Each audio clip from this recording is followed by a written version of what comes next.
Irmãos, nós estamos pregando aqui na igreja em Mateus, livro de Mateus. Então nós vamos abrir Mateus 3, Mateus capítulo 3.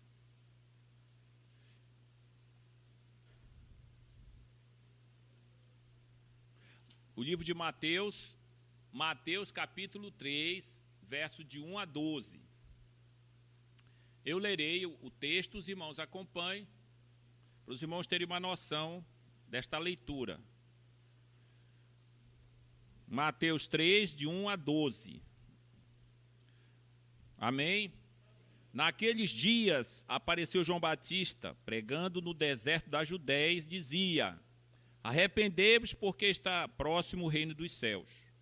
Porque esta é o referido por intermédio do profeta Isaías.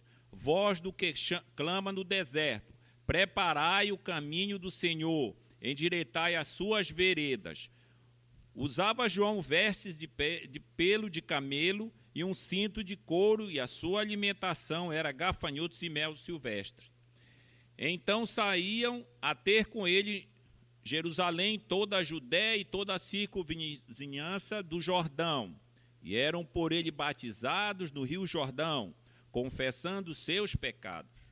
Vendo ele, porém, que muitos fariseus e saduceus vinham ao batismo, disse-lhes: raça de víboras, quem vos induziu a fugir da ira vindoura? Produzi, pois, frutos dignos de arrependimento, e não comeceis a dizer entre vós: temos por pai Abraão, porque eu vos afirmo que destas pedras Deus pode suscitar filhos de Abraão. Já está posto o machado à raiz das árvores. Toda árvore, pois, que não produz bom fruto, é cortada e lançada ao fogo. Eu vos batizo com água para arrependimento, mas aquele que vem depois de mim é mais poderoso do que eu, cujas sandálias não sou digno de levar. Ele vos batizará com o Espírito Santo e com fogo. A sua pá ele a tem na mão, e limpará completamente a sua eira, recolherá o seu trigo no celeiro, mas queimará a palha em fogo inextinguível. Amém. Vamos orar. Grande Deus, nós te louvamos pela tua palavra, que tu possas produzir em nós o arrependimento, possa produzir em nós o temor, que possamos andar humildemente na tua presença. Que tu abra o nosso entendimento, que tu seja glorificado, em nome de Cristo. Amém. Irmãos, o texto aqui, nós temos Mateus e Malaquias. Mateus e Malaquias, a divisão que tem no Velho Testamento e Novo. Então você termina o livro de Malaquias no Velho e começa em Novo Mateus. E após 2000 anos pelo menos, Deus parou aí, não trouxe mais nenhum profeta. Então você tem uma faixa de 400 anos que Deus não traz assim um profeta, né? Então a história redentora lá no Antigo Testamento, a voz de Deus silencia. Imagina aí 400 anos pelo menos, não tem ninguém para falar nada sobre Deus. Tem o pessoal de Macabeus, a família Macabeus, é toda aquela história, mas não tem um profeta. E vamos dizer, a igreja, né, católica, ela tenta colocar os livros de Macabeus como revelação, mas não tem fundamento. Mas Deus para as profecias, nesses 400 anos. Tá? Então, em Malaquias diz assim: eis que eu vos enviarei o profeta Elias, antes que venha o grande e terrível dia do Senhor. Então, em Malaquias tem uma profecia que Deus vai mandar Elias. Mas não Elias vai ressuscitar Elias, porque Elias não morreu, ele foi para o céu, mas a ideia aqui é o espírito de Elias. Não é a ideia espírita que diz que Elias reencarnou. Então, aqui nós temos uma profecia falando que Deus vai mandar um profeta Elias, um profeta como Elias, como o Elias vivia, a ideia, as profecias, aquele homem que era estranho na sociedade. Deus vai mandar um homem como Elias. Então, o capítulo 2 de Mateus aqui nos revela a grandeza de Cristo.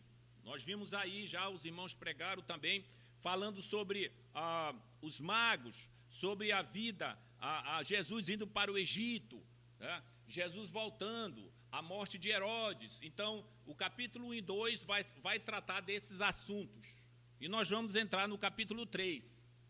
O capítulo 3, nós temos a mensagem, primeiro ponto, a mensagem de João. Primeiro ponto aqui, a mensagem de João. No verso 1 diz assim, naqueles dias apareceu João Batista pregando no deserto da Judéia. Apenas isso, Mateus ele é bem sucinto, já Lucas já fala mais. Mas aqui ele fala sobre esse homem. Esse homem foi ungido de Deus para preparar o caminho para o Messias. Então isso nos lembra que Deus sempre usa as pregações para falar da sua palavra. Os profetas pregavam. Os profetas muitas vezes estavam no deserto e Deus falava com eles e eles iam para a cidade. Nós temos, por exemplo, Moisés, né? Moisés, Deus visita ele lá no deserto. Ele vai ali, vê a presença e Deus fala com ele. Então, a ideia aqui é que Deus está mandando uma nova pessoa para falar sobre o Messias, para tratar sobre o caminho do Messias. Então, amados, e essa mensagem de João é: arrependei-vos porque está próximo o reino dos céus. Esta é a mensagem dos apóstolos, esta é a mensagem de Jesus, essa é a mensagem dos profetas no Velho Testamento, a ideia do arrependimento. O arrependimento, porque está próximo o reino de Deus. E ele fala aqui reino dos céus. O outro evangelista fala reino de Deus. E aí tem irmãos que eles tentam querer dividir, que tem dois reinos. Um reino de Deus e o reino dos céus. Não tem dois reinos, amados. Isso a gente usa uma expressão chamada perífrase. É uma expressão que se usa também no grego, de quando nós queremos falar um assunto, a gente fala com outra palavra, mais resumida. Então, ele usa esse recurso literário. Por quê? Porque os judeus não falavam o nome de Deus. Os judeus, quando iam escrever Deus, quando tinham a expressão Senhor Deus, no Velho Testamento, eles usavam uma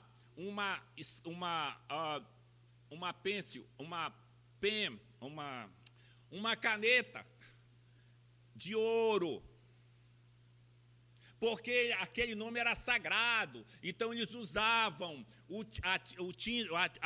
a caneta, o tinteiro lá de ouro, e eles não falavam.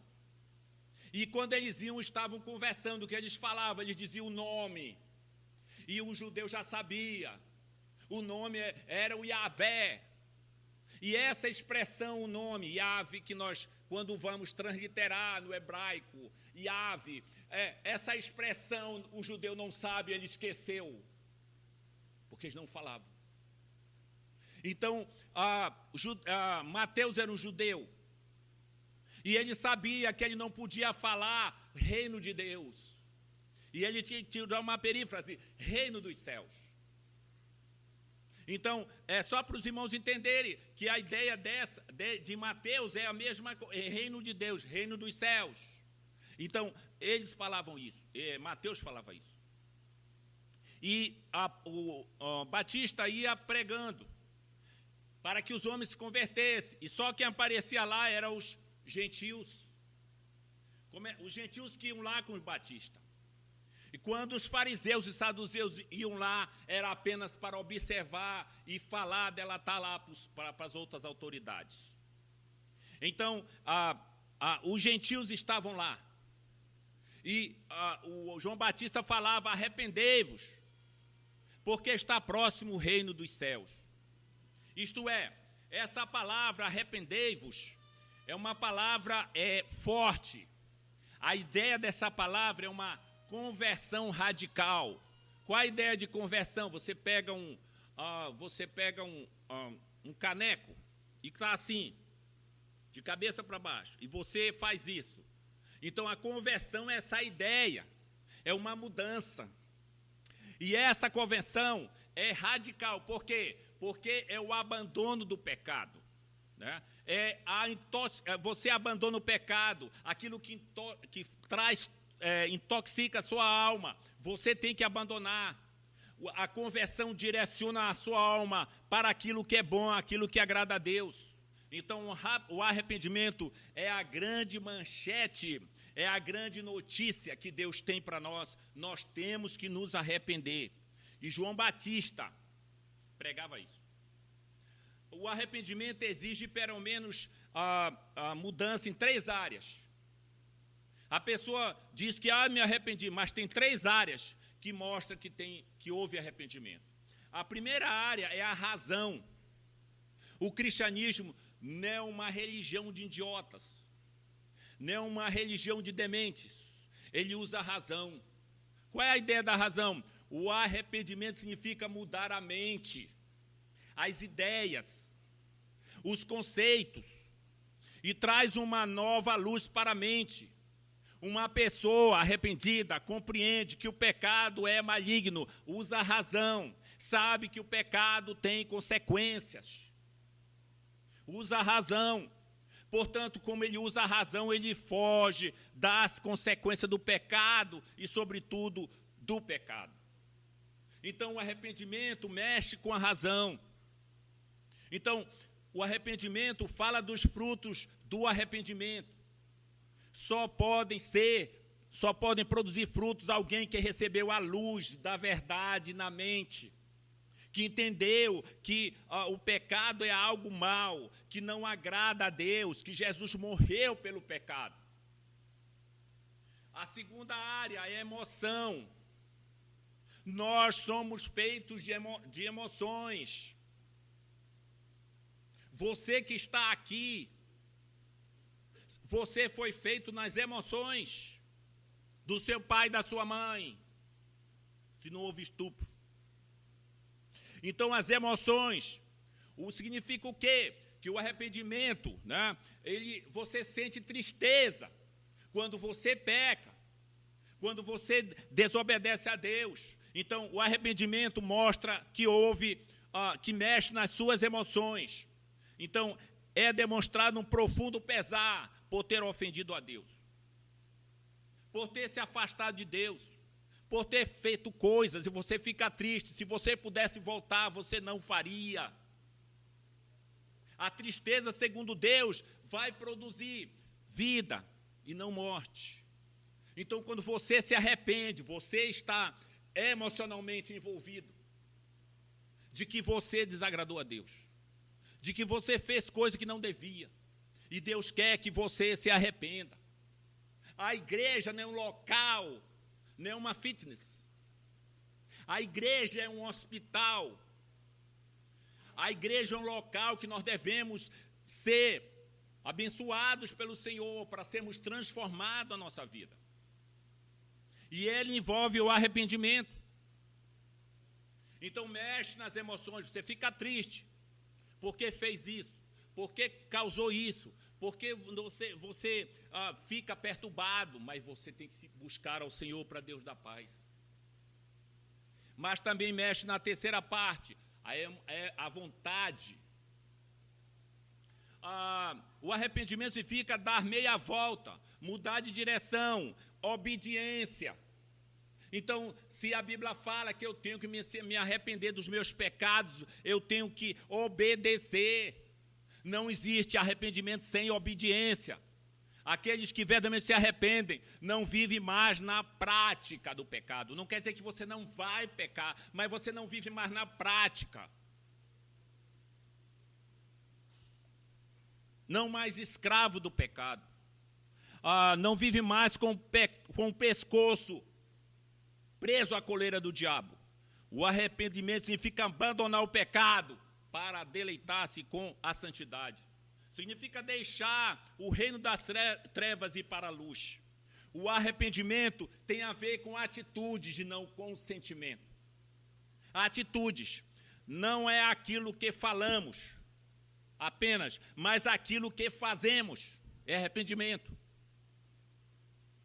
Aí você vê, muitas vezes, numa entrevista, uma pessoa que cometeu os atos criminosos e pergunta dele, você está arrependido? Estou arrependido. Mas vai para a cadeia, depois quando sai faz de novo. Não houve arrependimento. Aquele que é arrependido vai ser preso. É cristão, se tornou crente, vai ficar na cadeia, vai ter que arcar com as consequências, mas não vai voltar a essas práticas. Então, é algo de atitude, é o que não é o discurso. Há pessoas que têm um discurso bonito diante dos homens, mas não tem mudança de vida diante de Deus. Arrependimento é mudança, é tomar atitudes em relação a Deus, em direção a Deus. Arrependei-vos, porque é chegado o reino dos céus. Essa era a pregação de João Batista. O arrependimento não é um desempenho teatral. Não é ser um ator. Não é impressionar pessoas, mas é estar diante de Deus, rasgar o coração diante de Deus. Deus quer você e eu em arrependimento. Então você que é crente aqui, que já creu no Senhor, você precisa se arrepender todos os dias. Quando você for dormir à noite, antes de você dormir, você tem que pedir perdão pelos seus pecados. Porque a pessoa diz, porque agora eu sou crente, Jesus já pagou meus pecados. Sim, Ele pagou os passados, o futuro e os presentes. Ele pagou todos os pecados, mas Ele diz que você tem que confessar o pecado para ter o perdão, para você gozar nesse mundo a bondade, a graça e a alegria dEle. Então você não pode perder isso, irmão. Às vezes a pessoa acostuma com a instituição, acostuma com a igreja, e ele não ora mais pedindo arrependimento, de falar para Deus que ele tem sido um grande pecador. Mensagem de João, arrependei-vos. Mensagem de Jesus, arrependei-vos. Mensagem dos profetas, dos apóstolos, arrependei-vos. O papel de João, voz do que clama no deserto. Preparai o caminho do Senhor. Aqui o rei tinha uma proclamação. Mandava proclamar, o rei. Na Idade Média, quando o rei ia, sempre ia o proclamador na frente. Proclamava que o rei está chegando. A ideia aqui, João Batista é o proclamador do rei. Então, João Batista é o mensageiro do rei. Ele vai proclamar sobre Jesus, sobre essa pessoa que vai chegar. João Batista foi separado para isso no ventre da sua mãe. Deus separou ele para ser o proclamador. Deus escolheu ele no ventre da mãe. Deus converteu ele. Deus pode fazer isso. João Batista não era um aventureiro inconsequente. João Batista não inventava as suas próprias ideias, mas ele aparece ali para falar. Ele vem em cumprimento à palavra de Deus. Ele não promove a si mesmo, ele não cria a sua própria mensagem, mas ele traz a mensagem de Deus. João não pregou o que ele quis, mas o que estava escrito na palavra de Deus. Ele se apoia em Isaías para falar sobre esse homem que viria para proclamar, para trazer salvação, Jesus Cristo. A manifestação de João Batista aqui, nesse texto. João, a Bíblia diz, usava João vestes, pelos de camelo e um cinto de couro, e sua alimentação era gafanhotos e mel silvestre. Aí você acha estranho, chama a atenção um homem assim, vestido vindo do deserto, provavelmente cheirava mal. O que importa aqui não é o pregador, mas a pregação, a mensagem. Não o mensageiro, mas a mensagem. Não é o obreiro, mas a obra. Então, João Batista, ele se manifesta para ser o mensageiro. E João começa o mensageiro num lugar estranho, no deserto. João veste, as suas vestes pelos de camelo, são de peles de camelo, né? Não é o que você usa na Europa. Não é que as madames compram nessas lojas que é cara. Não era isso. João Batista usava os pelos de camelo. As suas roupas não era do tipo que encontra em roupas caras. Era aquelas que os pobres usavam, que não tinham condições de comprar, que era rústico. João Batista comia o mel, mas não era aquele cultivado pelos apicultores. João Batista comia o mel silvestre, era aquele mel que as abelhas colocavam nas fendas, ele tinha que meter a mão para pegar e ele era ferrado por elas. Então esse homem, a maneira que ele se veste, como ele vive, ele mostra a sua simplicidade e a sua austeridade e a sua autonegação. Na própria maneira, às vezes você vê cristãos, né? Que eles são humildes, mas você olha para a roupa dele, mano, é cara. Você olha para o sapato dele, mano. Você olha para o tênis dele, R$1.000. Mas eu dependo do Senhor. Mas na hora de abençoar ou de abençoar na obra do Senhor, não é zero. Você vê isso. Então, amado, não quer dizer que você vai andar como um maltrapilho, não é isso. Mas você tem que ser humilde nas suas coisas. Você tem que ser simples nas suas coisas. As pessoas têm que dar valor a você pelo que você é e não pelo que você tem.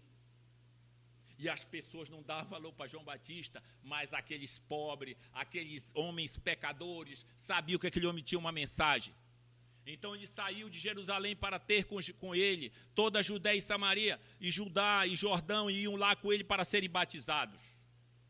Então, aquele lugar era um local quente, e esses homens iam até lá. Então, amados, só um pensamento, não é o lugar que faz o homem, é o homem que faz o lugar. Onde você está, você faz a diferença. Há irmãos que moram em locais difíceis e que lá, com todas as suas dificuldades, são testemunhas do Senhor. João Batista estava ali, naquele lugar quente, naquele lugar inóspito, mas Deus abençoava João Batista ali para ser o proclamador do Messias, do Rei. Então, amados, nem sempre Deus trabalha nas vias, vamos dizer assim, oficiais. Mas muitas vezes Ele vira a mesa. Ele muda a situação para fazer a sua vontade. E Ele usou João Batista. Tinha esse povo que era mais simples, era chamado, no grego, hoi polloi. Era a ideia do homem comum. Um homem simples. Mas esses homens iam lá com João Batista. E os fariseus iam lá, mas não iam para arrependimento. Eles mostravam que estavam arrependidos, mas eles não mudavam a sua vida. Então, amados, Cristo quer que você mude a sua vida, que você seja simples com Ele, que você não banque que você é o bonzão, não, diante do Senhor, que você dependa dEle. Mas aqueles homens iam lá para ouvir a palavra. E qual foi o alerta do mensageiro do rei? Vendo ele, porém, que muitos fariseus e saduceus vinham ao batismo, disse-lhes: raça de víboras, quem vos induziu a fugir da ira vindoura? Os fariseus e saduceus, eles não queriam arrependimento. Mas eles poderiam vir e ser batizados. Mas eles não iam se arrepender. Eles iam ali apenas para investigar João, para contar para João, para os seus líderes, o que João estava fazendo. Eles queriam controlar tudo. Mas João Batista tinha uma mensagem: arrependei-vos. Mas João Batista fez um alerta. E ele fez um alerta de juízo. A palavra crise que a gente usa, vem a palavra grega, que a nossa língua é muito ligada a isso, é crises. Então João está dizendo que esse batismo que você vai se colocar é uma crise. Por quê? Porque isso tem a ver com julgamento. Você tem que se arrepender antes que o reino de Deus chegue, ou antes que o reino do céu chegue. Então João Batista alertava o povo para isso. E os fariseus não queriam. Observe aqui no verso 3, 7, Em primeiro lugar, você tem o perigo mortal da hipocrisia aqui. João viu a podridão hipócrita dos fariseus e saduceus. E ele chama de raça de víboras. Aí você diz assim, por que João chama assim raça de víboras? Porque eles tinham uma palavra de arrependimento, mas as suas atitudes eram perversas. Entendeu? Então a víbora, ela tem o veneno que Deus deu para ela. E os fariseus e saduceus tinham o veneno que o diabo deu para eles. Então eles estavam sempre, palavra de arrependimento, falavam manso, falavam sobre buscar a Deus, mas eles mesmos não buscavam a Deus, eles mesmos não queriam arrependimento, eles queriam viver na vida dele. Então os fariseus representavam a superstição hipócrita e os saduceus a descrença carnal. Como assim? Os fariseus, eles eram religiosos, eles procuravam cumprir a lei apenas como forma aparente. A ética deles era errada. Então, os fariseus eram conservadores na teologia, mas na ética, nas atitudes eram erradas. A vez você, irmão, aqui, e eu, podemos ser conservadores, podemos ser reformados, podemos crer nas 5 solas, mas a nossa ética, a nossa vida do dia a dia não tem nada a ver com o que nós falamos. O que é isso? É um fariseu. O que é isso? É um ator. Os saduceus, eles eram aristocratas, liberais quanto à doutrina. Eles variavam, mas também eles não queriam saber de ética, eles queriam saber de poder e dinheiro. E eram esses homens que iam lá ouvir João Batista, mas eles não queriam arrependimento. Então, amados, em segundo lugar, o perigo real do inferno. Ele alerta, o alerta de João Batista. O perigo real do inferno, quem vos induziu a fugir da ira vindoura? João Batista, ele não evitou falar nas coisas graves que podem ocorrer. Às vezes você fala sobre que se eu não obedecer, se eu não quiser se eu não tiver arrependimento, se eu não me envolver com o Senhor, eu posso ir para o inferno. As pessoas não querem mais pregar sobre isso. Principalmente nos Estados Unidos, na Europa, muitas vezes não se prega mais no inferno. Até no Brasil. As pessoas não querem mais pregar porque as pessoas vão se afastar da igreja. Porque nós temos que pregar só sobre o amor. Só sobre o amor, só sobre viver bem, só sobre buscar a Deus, só sobre isso, mas não pregar sobre o inferno. Mas João Batista, quem vos induziu a fugir da ira vindoura? É melhor você exortar as pessoas quanto a isso do que mimá-las para o inferno.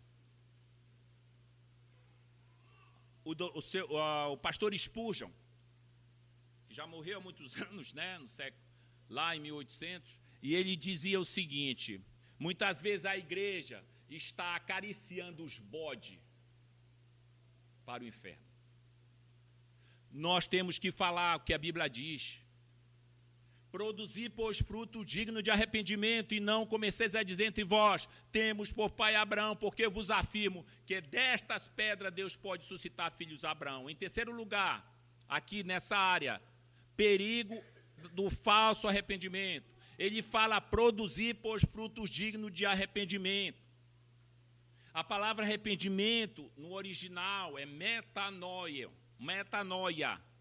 Arrependimento. O que é isso? Mudança de coração, de mente e de atitude. E ele diz produzir, pois, fruto. Existe arrependimento infrutífero, que é o remorso, que não produz fruto. Tem um teólogo chamado Robertson, que ele diz, não são a mudança de coração, mas os atos que dela resultam. Não adianta dizer que eu mudei, mas cadê os atos? É isso que Jesus quer com você, é isso que Deus quer com você. Em quarto lugar, o perigo da falsa confiança religiosa. O que é isso? Eles eram filhos de Abraão, eles tinham no seu sangue o sangue de Abraão, então eles achavam que eles iam ser salvos. É igual crentes, muitas vezes eles aprendem a doutrina na igreja, Conheci alguns, tá? Alguns filhos de crentes, e até filhos de pastores, que eles diziam, não, nós estamos na promessa. Não, nós estamos na promessa. Olha lá o negócio deles, olha o raciocínio deles. Nós somos filhos da promessa. Olha lá, nós podemos pecar como nós quisermos, depois nós vamos voltar. Que isso? A Bíblia tem gente. Ismael foi circuncidado, estava debaixo, mas não conheceu salvação. Esaú foi circuncidado, mas não conheceu salvação. Então você não pode confiar, porque você é filho de Abraão, porque você tem nos sangues, como os judeus tinham no sangue, o filho de Abraão. Então eu vou ser salvo. Não vai, não. A palavra de Deus diz duas verdades. Ninguém vem ao Pai, ninguém vem a mim se o Pai não o trouxer. Primeira verdade. Segunda verdade, quem crê em mim será salvo. Ok? Você tem que trabalhar com as duas verdades, você não vai tentar explicá-las. Então o que nós estamos dizendo aqui? Que você tem que crer. Que você tem que entender a fé que Deus quer com você. Então, às vezes, a pessoa diz, é filho de Abraão, então tem o sangue de Abraão, então vou ser salvo, Deus vai ter misericórdia de mim. Não. Em quinto lugar, aqui nós temos a ideia infrutífera, de uma vida infrutífera. E a ideia é, já está posto o machado à raiz das árvores, toda árvore, pois, que não produz bom fruto, será cortada e lançada no fogo. Então o homem não é o que ele sente, nem o que ele fala, mas o que ele faz. O cristianismo é medido pelos frutos, não é pelo que você fala. Você, quando estuda e quando você se torna um professor, você vai ensinar física, geografia, história, o que for. Você é o professor, você ensina, mas não quer dizer que você vive. Ok? Você ensina matemática, mas não quer dizer que você vive. Você ensina português, mas não quer dizer que você vive. Não tem nada a ver. No cristianismo tem a ver. O que você fala, como você fala e o que você e eu vivemos. Por isso que nós não suportamos o cristianismo. Quando você lê os filósofos, eles não suportam o cristianismo. Por quê? Porque o cristianismo quer que tu fales, quer que tu vivas. E essa é a luta. Essa é a luta no mundo. Se alguém não permanecer em mim, Jesus diz, será cortado. É uma metáfora que Jesus usa aqui. Às vezes as pessoas têm linguagem religiosa, atitudes religiosas. O Brasil é um país que tem crescido muito os evangélicos. Mas quantas coisas erradas os evangélicos têm feito. Em nome da religião. Mas o machado está posto à raiz das árvores. Diz aqui, se não produzir frutos, será cortado. É uma pregação dura. Então você, irmão, eu aqui, nós estamos produzindo frutos de arrependimento. Nós temos a atitude de se buscar a Deus, de se humilhar, de pedir perdão, de saber que somos pecadores, que quando erramos nós vamos, Senhor, tenha misericórdia de mim, Senhor, me ajude, não permitas, me guarde. Ou quando você peca, você nem sente nada, como um ímpio. Mas a Bíblia diz que o machado está posto. A mensagem de João é arrepender e viver. A mensagem de João para nós é essa. Não arrepender é morrer. Charles Spurgeon diz aqui, abre aspas, o cortador de todas as árvores infrutíferas chegou. Jesus, o grande lenhador, pôs o seu machado à raiz das árvores. Ele ergue o seu machado, golpeia a árvore infrutífera e abatida e lança no fogo. Os fariseus e saduceus seriam lançados no lago de fogo. Então, amado, Deus pode transformar indivíduos que não são filhos de Abraão, que não são judeus, em filhos de Deus. Como você, que crê no Senhor Jesus, que é aqui, que não tem no sangue judeu. Deus transformou você. Deus pode fazer isso. Pode transformar o mísero pecador em um santo. Que os anjos ficam impressionados. Os anjos já aprendem.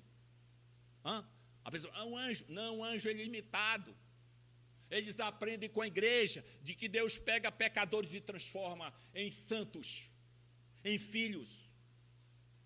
O teólogo Sproul, que já morreu, o amado irmão da igreja presbiteriana, ele era judeu. E ele diz aqui, eu copiei isso do seu livro: eu sou filho de Abraão e já tive um coração de pedra. Antes eu tinha tanta vida espiritual em mim quanto uma pedra no Rio Jordão. Deus, porém, transformou meu coração de pedra em coração de carne, e Ele faz isso com todo aquele que está em Cristo. Então, amados, se você é cristão e não dá fruto de arrependimento, será? Você tem que pensar na sua vida. Não tem mágica aqui. Você tem que ter fruto de arrependimento. Tem que ter uma vida de busca a Deus. Tem que ter uma vida que não negocia com o pecado. Então, Deus, aqui no texto, vai julgar. Ele fala isso, do julgamento. E esses que não se arrependeram, e esses que não levaram a sério, serão lançados. E qual foi a postura do mensageiro do rei? João está no deserto. Eles queriam colocar João num pedestal. Eles queriam dizer que João era tão importante, que João era isso, era aquilo. Não, João não aceitou isso. A postura dele foi, o princípio dele, convém que ele cresça e que eu diminua. Essa foi a atitude de João. E a atitude dele: não sou digno de calçar, de desatar-lhe as sandálias. Não sou digno. Essa era a atitude de João. Esse homem poderia ser famoso lá, ser importante, mas ele não quis, porque ele sabia as condições dele. Então, o papel de João era ali naquele momento. Depois ele ia sair de cena, porque o rei chegou. Então, ele é uma voz e não a mensagem. João, não a mensagem. Ele testifica da luz, mas ele não é a luz. João, ele aponta para o cordeiro, mas ele não é o cordeiro. Ele testemunha da vida, mas ele não dá a vida. Charles Hillen, esse irmão, ele diz assim, que esse João recebeu grandes elogios da parte, nenhum homem recebeu elogio como ele, que Jesus deu. Hoje, muitos pregadores buscam glória para si. Muitos. Tem homens que têm habilidade, querem holofote, buscam reconhecimento, querem prestígio, colocam-se no pedestal. Mas o pregador fiel exalta Cristo e jamais permitirá que essas coisas dominem seu coração. Quantos pregadores famosos Deus derrubou? Por quê? Porque eles negociaram com o pecado. Então, amado, como diz Paulo, porque não nos pregamos a nós mesmos, mas a Cristo como Senhor, e a nós mesmos como vossos servos por amor de Jesus. Então, você que fala de Cristo, fale de Cristo, e você não vá atrás de holofote. Aqui nesse texto, no 3:11, nós temos pelo menos nessa parte, 3 coisas importantes. Em primeiro lugar, João reconhece a sua limitação aqui. João sabe que ele só é o precursor do Evangelho, ele é o mensageiro, ele sabe disso. Então, algumas coisas, ele pode batizar com água, mas só Jesus batiza com Espírito e com fogo. João, ele pode administrar o sacramento, mas só Jesus pode conferir as bênçãos do sacramento. Ele sabe a limitação dele, as limitações. Ele pode usar o símbolo, mas só Jesus pode conceder o simbolizado. João pode apontar para o Salvador, mas só o Salvador pode dar a salvação. João pode pregar sobre remissão de pecado, mas só Jesus pode perdoar pecados. Ele pode pregar fielmente o Evangelho, mas não pode fazer com que as pessoas sigam o Evangelho. Ele pode aplicar-lhes água no batismo, mas não pode purificar a natureza pecaminosa. Ele pode entregar o pão e o vinho à ceia, mas não pode capacitar as pessoas a se apropriarem do corpo e do sangue de Jesus. Ele pode ir até certo ponto, ele é limitado, João. Em segundo lugar, João reconhece a supremacia indisputável de Cristo. Mas aquele que vem depois de mim é mais poderoso do que eu, cujas sandálias não sou digno. João não era o verbo, ele era apenas a voz. Ele reconhece que ele veio apenas testificar da luz. Reconhece que é amigo do noivo, mas não é o noivo. Seu lema é: convém que ele cresça e que eu diminua. João se refere a dois batismos aqui. Nesse texto aqui, ó. Jesus batiza com espírito e com fogo. Observa a conectivo i e não ou. Ele se refere a isso. É sempre uma luta aqui nesse texto. Mas assim, consultando, né, alguns exegetas, que são homens especializados no estudo do original, incluindo João Calvino, tá?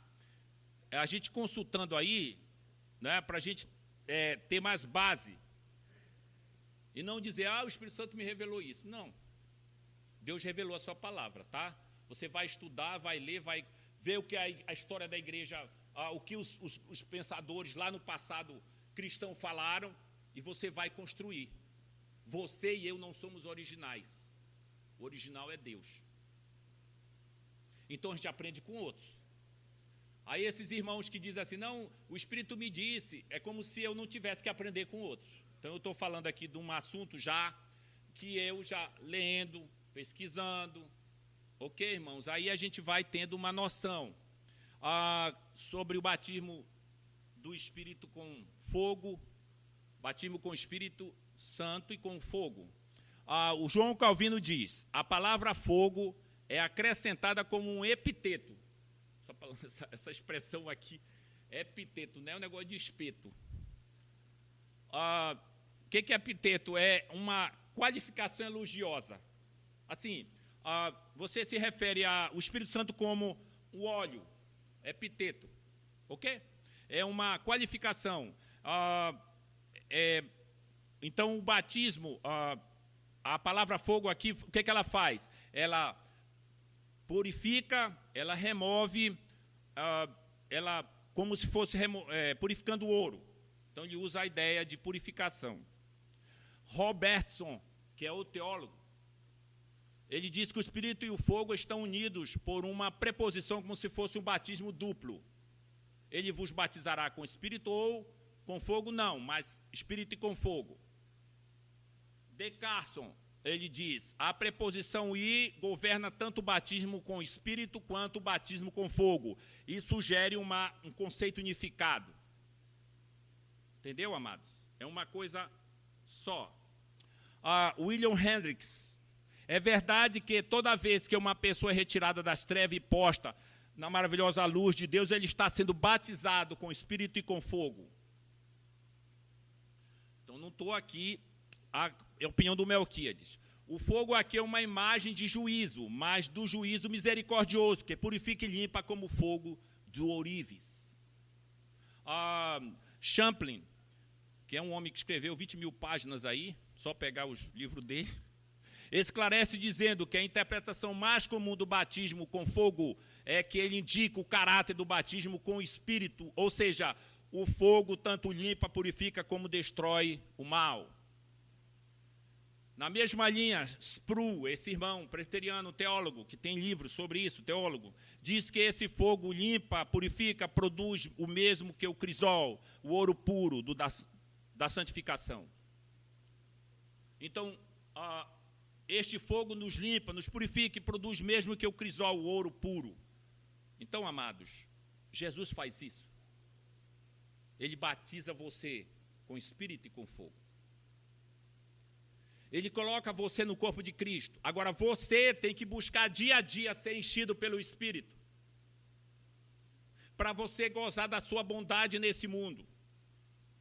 Então, olha bem, não pense que você tem um Salvador que deixará fora do fogo. Ele o manterá fora do fogo eterno. Mas você permanecerá e eu na fornalha de Nabucodonosor, na vida. Às vezes a pessoa diz, não, se você for crente, a partir de hoje vai ser um mar de rosas para você. Pelo contrário, quando eu me tornei crente, Melquíades, tive mais problema. Não sei se você teve. Você tem que não pode mais andar assim, não pode mais fazer isso, só problema, mas não posso. O cristianismo tem normas e regras para a nossa vida. Então, amados, Jesus batizará com o Espírito e com fogo. A ideia é uma só. A ideia é que ele vai purificar você, ele vai transformar você, ele vai colocar você no corpo de Cristo, ele vai dar a vida do Espírito para você. Mas, amados, vou citar aqui uma palavra de Asbel Green Simonton, o irmão que trouxe a igreja presbiteriana para o Brasil, lá em 1850 e tal. Os irmãos, esse irmão aqui, quando plantava no solo brasileiro, com 34 anos, pegou febre amarela e morreu. Enquanto ateus vivem 100 anos, e esse homem pregando o evangelho, implantando a palavra de Deus aqui, a ideia é que a primeira igreja, vamos dizer assim, reformada, e a primeira igreja evangélica foi Simon que trouxe. Implantou a igreja presbiteriana aqui. E ele diz aqui, vamos registrar apenas uma palavra dele aqui, para os irmãos. Esse homem que era missionário, esse homem que trouxe a palavra de Deus e que nós somos aqui frutos da obra de Simon. Olha o que ele diz. Fazendo um retrospecto da minha vida, da minha própria vida, durante o ano que agora se encerra. Estava morrendo. Com a febre amarela. Tenho que condenar-me. Olha a humildade do homem.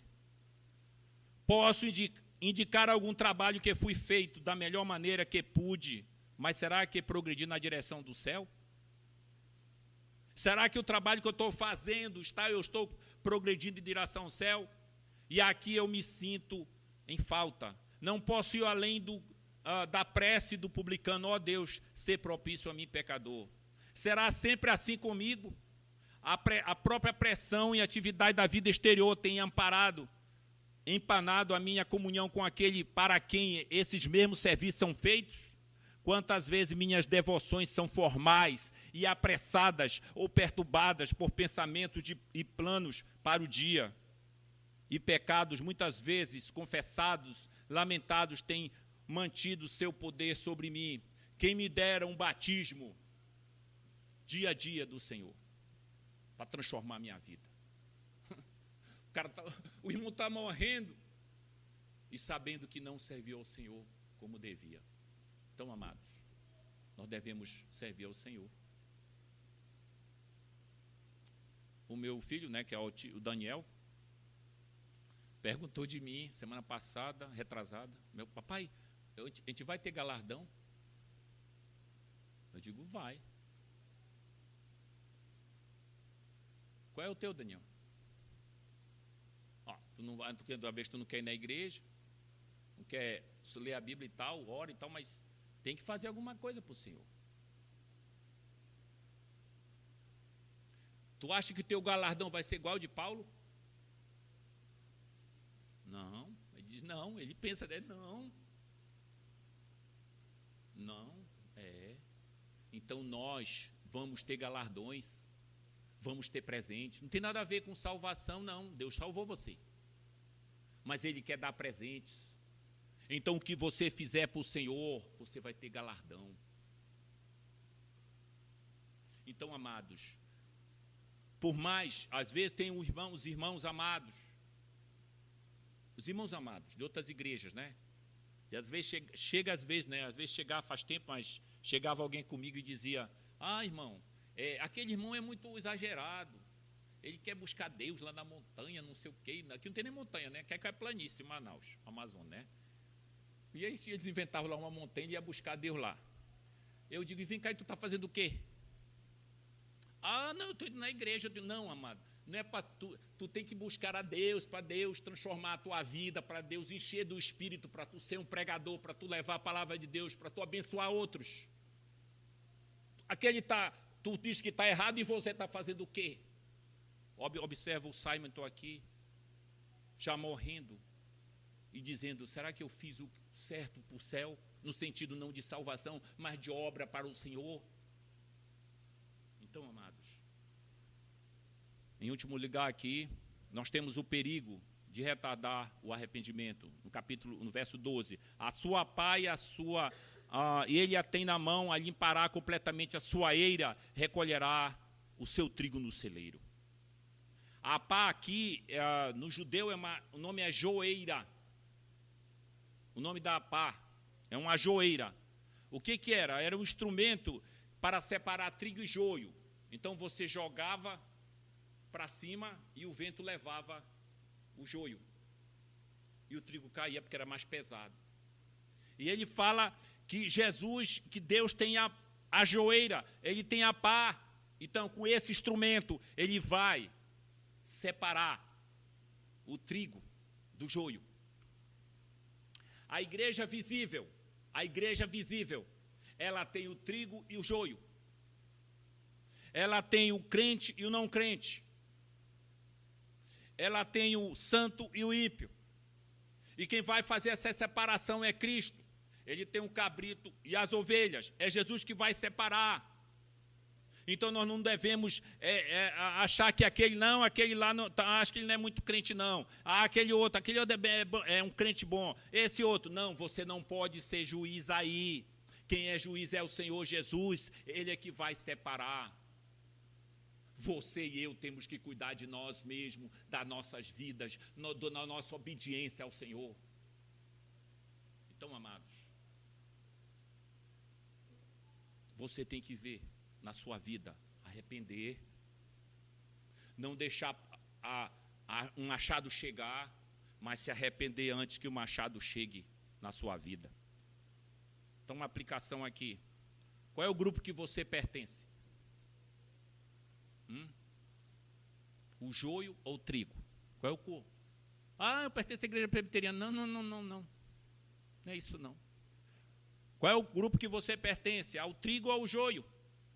Esta é a pergunta que todos nós temos que responder na nossa vida. Eu faço parte do trigo ou do joio? Meu destino é a casa do Pai ou a ira do meu pai? Porque lembra-se que Deus é Pai do crente e do não crente. Ele é o Criador. Ok? Todos servem Ele, mas existe aqueles filhos que foram regenerados, transformados para habitar com Ele, e aqueles que são filhos por criatura, que irão para a perdição. Então, meu destino é a casa do meu pai ou a ira do meu pai? Minha oração é que nada tenhamos a temer em relação ao futuro, juízo de Deus, mas que nós possamos nos arrepender e acreditar na sua palavra. Que você faça isso hoje. Que você se arrependa dos seus pecados. Que você não brinque com Deus. Que você não zombe de Deus. Porque o Senhor é o justo juiz. E isso João Batista estava pregando para eles se arrependerem, para eles não confiarem na sua religião. No inferno terá muitos evangélicos lá. Porque eles não levaram a sério que Deus está dizendo para eles, que eles têm que se arrepender, que eles têm que crer.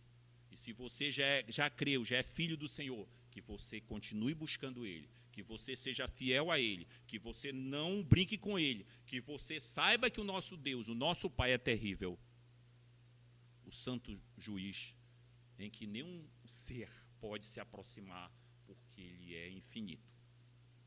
Amém. Senhor Deus, agradecemos pela tua palavra. Coloque em nós o arrependimento, a vida com Deus.